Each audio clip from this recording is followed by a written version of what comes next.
All right, the Atlanta Falcons have a star, and it's a guy we just don't talk about. If you're new to the channel, we're Detroit Lions fans, but we have this channel fully dedicated to teams that just kind of get overlooked by the national media. And so we talk about 5, 6 teams, and Atlanta Falcons have been one of those. And we're really excited this offseason. We've been talking a lot about you because it's like, all right, Penix, like full offseason with him. Like, let's just go with that. Like the whole Kirk Cousins thing, like, what are we doing? Let's get Penix going. And then you've got all these really high ceiling guys, but there's one guy that's really come on this offseason that does not get talked about enough, and that is Darnell Mooney. What a stud this guy is. Here's the thing. Here's Penix just casually launching a perfect spiral to him. Thank you. Thank you so much. Okay. Let me just read some things that I found on him when it comes to this offseason, because again, we talk about all your other guys, Bijan Robinson, you've got your tight end, you've got another receiver, you've got, all right, we've got this quarterback, like, are we going to use him? How's this going to look? What's Kirk Cousins doing? Oh, defense, we drafted 2 defensive ends, like, let's get after it. But Darnell Mooney is such an anchor to the offense. So here's some things about him really quick. Full participation in OTAs, had the shoulder injury, didn't quite get to 1,000 yards, but he's back healthy, ready to go. Deep play threat, goes underneath, can get open. In today's NFL, it's like just get open. It used to be you needed a big body and you could go up and get some jump balls and stuff like that. Like that was a big deal. Now it's like just get separation, and that's what he does. The local reporters noted that during OTAs and minicamp, I'm sorry, just OTAs. He wasn't in minicamp. What am I talking about? OTAs. Is that he has reasserted himself as a top-tier wide receiver. Like, okay. And one analyst identified him as a hidden gem, right? That he's a veteran presence, but still in his prime, young enough to make something happen. Mooney is just such you could have a star on your hands that you've been looking for in these other guys. And that's what I love about it. So when you take Darnell Mooney, because he was with the Bears, being Lions fans, we're going up against him all the time. It's just like, this dude, cover him. Who is that? Who is that? What is he doing? I don't like this. Cover this guy. So you can take a look at it here. You take this over to the Atlanta Falcons depth chart. Drake London, we're all like, let's go, do something, be about it, man.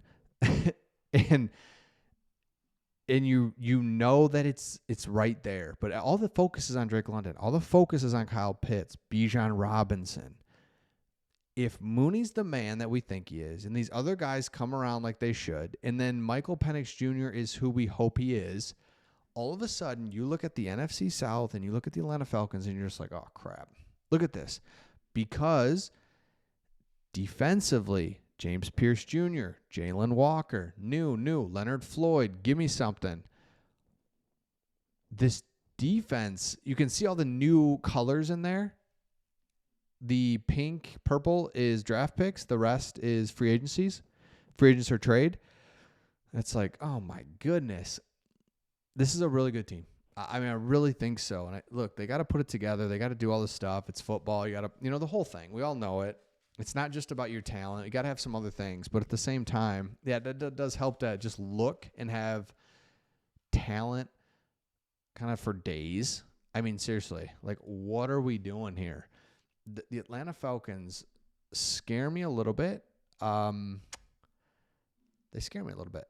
I gotta be honest with you, because look at this. Found it right here. PFF. Biggest weakness in 2024 for the Atlanta Falcons. Pass rush. Okay, fine. We addressed that immediately. Next question. And we know that pass rush is one of those really huge things. So to not have that and still just kind of be in the mix all of last year, even with Kirk Cousins, weird. Should he be out there? Should Penix? Even a weird season with no pass rush, 2 quarterbacks, you were still in the mix. So now, all right, pass rush, we're done screwing around. 2 young stars there. Offensive line, love it. Did lose their star free agency, Drew Dahlman. But it's like Penix Jr. on a whole full offseason. You're the guy. Kirk Cousins is gone. We don't have to hear about the weirdness and should we have drafted you and picked him up and all this. It's just, let's go. And so I love seeing how a team that has a weakness addresses it right away. And you've got Darnell Mooney, who, I got some more on Darnell Mooney. Hold on one second. This dude, it's just like right here. It's like I made this tweet. Everyone is talking about the connection Drake London has with Michael Penix Jr., but Darnell Mooney is the one poised for a breakout year. Darnell Mooney is Amon-Ra St. Brown-ish and dependable. You can trust him, and that's what everyone's looking for. So when you go here and look, let me pull up the Atlanta Falcons schedule. And what you'll see is that you have a stretch of games that's just so manageable. You got to be super excited about it. Check this out. The early bye is terrible. I mean, can't deny that. The early bye stinks, but it gives you 4 games, 2 at home, 2 away, a couple in the division to just figure out where you're at. A couple manageable games, nothing too crazy. Okay, fine.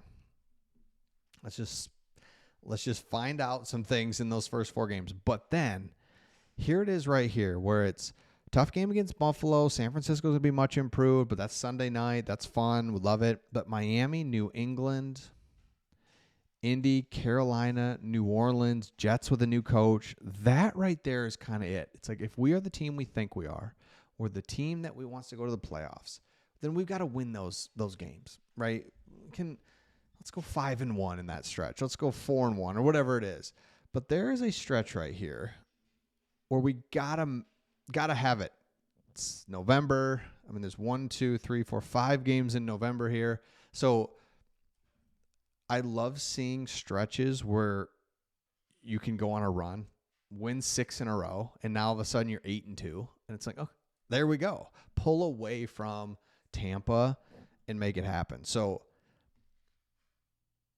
it's just nothing but positives. I mean, I don't love it. I'm a Lions fan, so I'm just kind of looking at it, trying to wonder and wrap my head around it. But hey, you got to be loving this if you're a Falcons fan. So let me know your thoughts in the comments. Make sure you subscribe if you haven't. Again, Atlanta's on pace to do some things. They'll be in the playoffs, and they could be really good. That's the thing. That's the question. Can you put it all together to be really good? So let me know your thoughts. We'll see all of you on the next one.